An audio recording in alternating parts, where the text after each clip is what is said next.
Okay, so let's finish the section on partial derivatives by doing a couple of examples on higher order partial derivatives.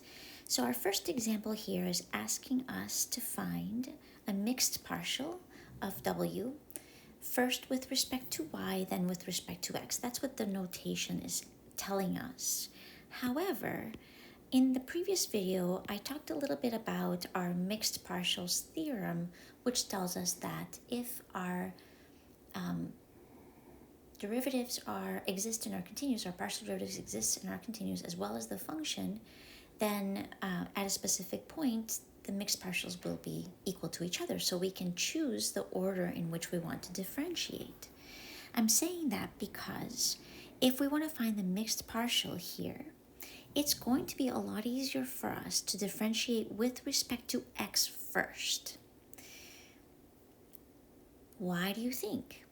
Well, so I'm going to write easier to find the partial derivative of w with respect to x first, and then find the partial with respect to y. And the reason for that is because of the second term.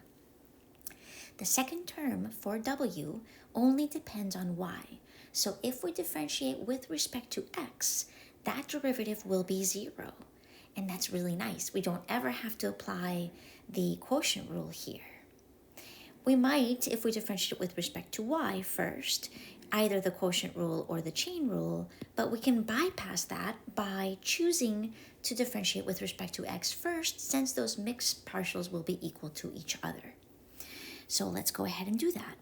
Let's first find the partial derivative of w with respect to x. And the derivative of the first term is just going to be y, since y is being held constant, and the derivative of the second term will be 0.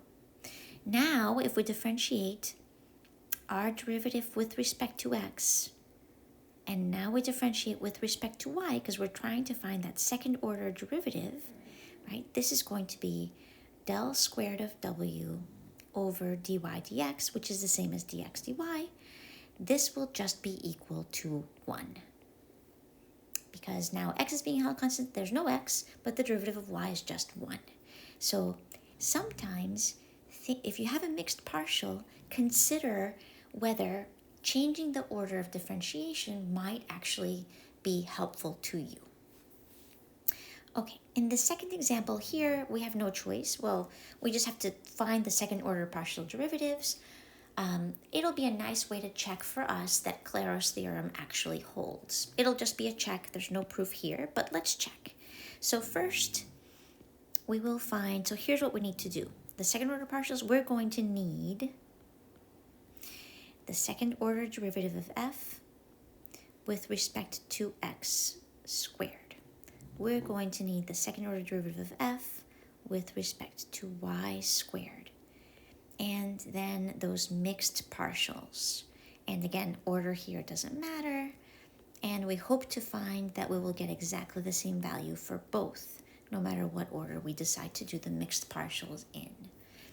So, to do any of these, we first have to start with the first order partials. So, partial derivative of f with respect to x holding y constant will be 3x squared.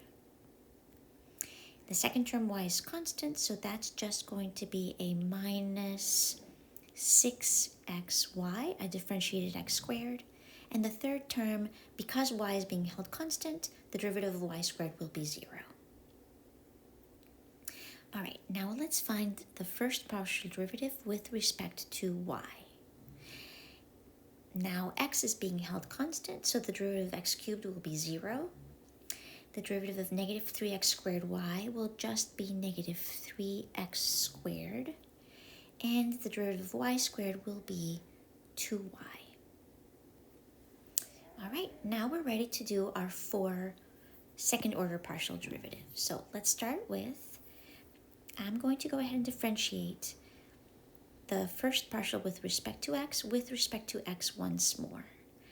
Holding y constant again, the first term will give me a 6x, and the second term will give me a minus 6y, because the derivative of x is 1. All right, second order partial with respect to x first and then with respect to y.